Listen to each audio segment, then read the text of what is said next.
Hello students, देखो भाई अब हम सेंटर ऑफ मास करेंगे। सेंटर ऑफ मास अभी आपने किया बेटा लास्ट वीडियो में। Centre of mass of two particle system R is equal to m1r1 plus m2r2 by m1 plus m2, ये आ चुका है। अब सिस्टम अगर n पार्टिकल्स का हो तो उसके लिए हम सेंटर ऑफ मास कैसे निकालेंगे। अब n पार्टिकल्स के सिस्टम के लिए बेटा बिल्कुल सिंपल है। इस इक्वेशन को आप थोड़ा सा आगे कर सकते हो, इस इक्वेशन को बना सकते हो आप। देखो सिंपल है, यहां पे लिख देता हूं मैं 4n particle system. R is equal to m1r1 plus m2r2, third one होता तो m3r3 and up to so on mnrn divide by m1 plus m2 plus and up to so on mn। This is the center of mass for n particle system। n particle system पे ये center of mass आ जाएगा भाई, vector लगा लेना इन पे। तो R is equal to position vector of center of mass m1r1 plus m2r2 plus m3r3 and up to so on mnrn divide by total मास। सभी particles का मास को सम कर दो तो वो टोटल मास आ जाएगा। तो अब देखिए इस इक्वेशन को हम ये लिख सकते हैं, इक्वेशन ये जो आपने आई है position vector of centre of mass R is equal to m1r1 plus m2r2 plus up to so on mnrn divide by total mass. Total mass को मैं क्या लिख देता हूं, कैपिटल M। टोटल मास को क्या लिख लिया, कैपिटल M। तो ये बात याद रखना, आप जो कैपिटल M हो वो क्या बेटा, total mass of the object, सभी पार्टिकल्स का मास मिला। तो इस इक्वेशन को क्या मैं ऐसे लिख सकता हूं, mr is equal to m1r1 plus m2r2 plus up to so on mnr। ये हो गया। अब अगर आपसे ये पूछ ले, ये तो थे बेटा r position vector of the centre of मास। अब अगर आपसे ये पूछ ले कि वेलोसिटी ऑफ सेंटर ऑफ मास बताओ भाई, velocity of centre of mass, तो देखो वेलोसिटी ऑफ सेंटर ऑफ मास भी बिल्कुल इजीली निकाल सकते हो, वेलोसिटी ऑफ सेंटर ऑफ मास। अब जो ये इक्वेशन है, मान लो इक्वेशन जो ए आई हुई है, इस इक्वेशन ए का डिफरेंशिएशन कर दो with respect to time. Differentiating equation A with respect to time, differentiate equation A with respect to time.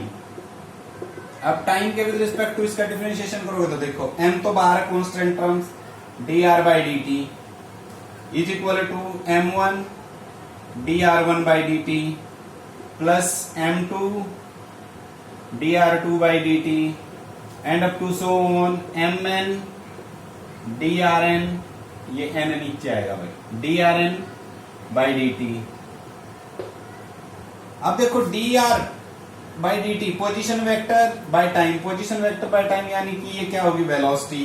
तो m velocity of position vector is equal to m1 v1 plus m2 v2 plus and up to so on mn vn। या भाई इस equation को आप क्या बना सकते हो, इस इक्वेशन को आप ये लिख सकते हैं बेटा,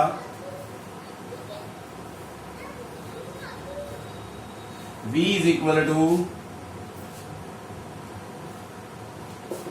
m1 v1 plus m2 v2 plus and up to so on mn vn divide by total mass. ये आपकी वेलोसिटी आ गई सेंटर ऑफ मास की, ये ऊपर क्या है आपका पोजीशन वेक्टर। देखो दोनों फॉर्मूले बस सिंपल हैं, यहाँ वेलोसिटी लगाओगे तो वेलोसिटी आती जा रही है, r था पोजीशन वेक्टर था तो पोजीशन वेक्टर बनता जा रहा है। क्लियर होगी। तो वेलोसिटी भी हमने निकाल ली है। अब अगर पूछा जाए कि भाई acceleration of the centre of मास निकालो, अगर सेंटर ऑफ मास आपका मूवेबल है तो उसका एक्सेलरेशन भी होगा। तो देखो acceleration of the centre of मास निकालने के लिए क्या करेंगे, मान लो जो ये इक्वेशन आई है वेलोसिटी की टर्म में, ये इक्वेशन आई है, चलो इसको मैं कुछ ऐसे लिख लूं, m v vector is equal to m1 v1 plus m2 v2 plus and up to so on mn vn। ये वेलोसिटी आ गई, इस इक्वेशन को बना लिया हमने b। अब जो ये b इक्वेशन आई है, इस b इक्वेशन का फिर से डिफरेंशिएशन करना है टाइम के विद रिस्पेक्ट टू टाइम के विद रिस्पेक्ट टू डिफरेंशिएशन करेंगे तो वेलोसिटी का डिफरेंशिएशन क्या बन जाता है, एक्सेलरेशन बन जाता है, वही हमें चाहिए था। तो differentiate equation B with respect to time, with respect to time. तो देखो भाई डिफरेंशिएशन कर दो, M DV vector by dt is equal to m1 dv1 by dt plus m2 dv2 by dt and plus up to so on mn dvn by dt। ये क्या बन गया भाई, एक्सेलरेशन। तो मास इनटू एक्सेलरेशन बन गया is equal to m1 acceleration of first particle, चलो small a1 से नोट कर लो, प्लस m2 स्मॉल a2 बन गया भाई, and up to so on mn an। तो इस इक्वेशन को अब क्या लिख सकते हो आप, जो ये इक्वेशन आई है, इस इक्वेशन को देखो मैं अब लिख देता हूं बेटा ऊपर, सिंपल वे से आप इसको लिख सकते हैं, acceleration is equal to m1a1 plus m2a2 and plus up to so on mn an divide by capital M।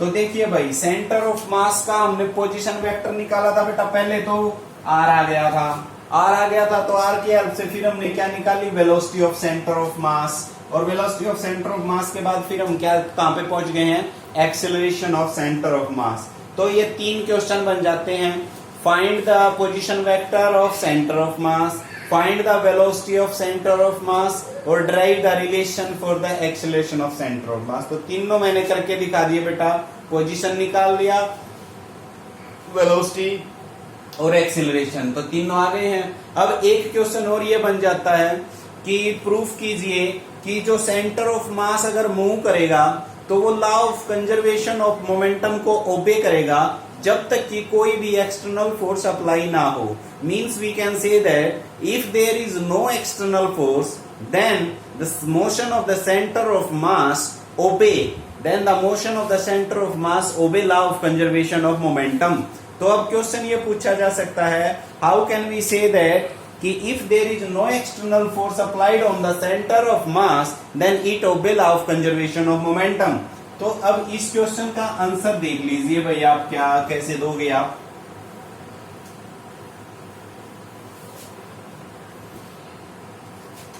Conservation of momentum.